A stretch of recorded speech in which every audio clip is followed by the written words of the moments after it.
Hey everyone, today I'm going to show you how to use Wise app and explain the main features that can help with sending, holding, and spending money in different currencies.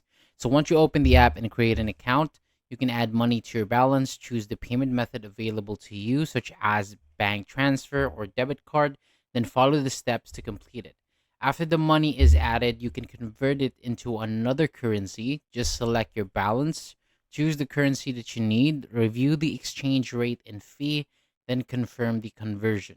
If you also have a Wise card, you can use it for store payments, online shopping, and ATM withdrawals where supported. You can also create a digital card for online purchases. In the app, you can also freeze or unfreeze your card, check your PIN, and manage spending limits. So, Wise also lets you hold multiple currencies in one account, which is useful for travel or receiving money from other countries.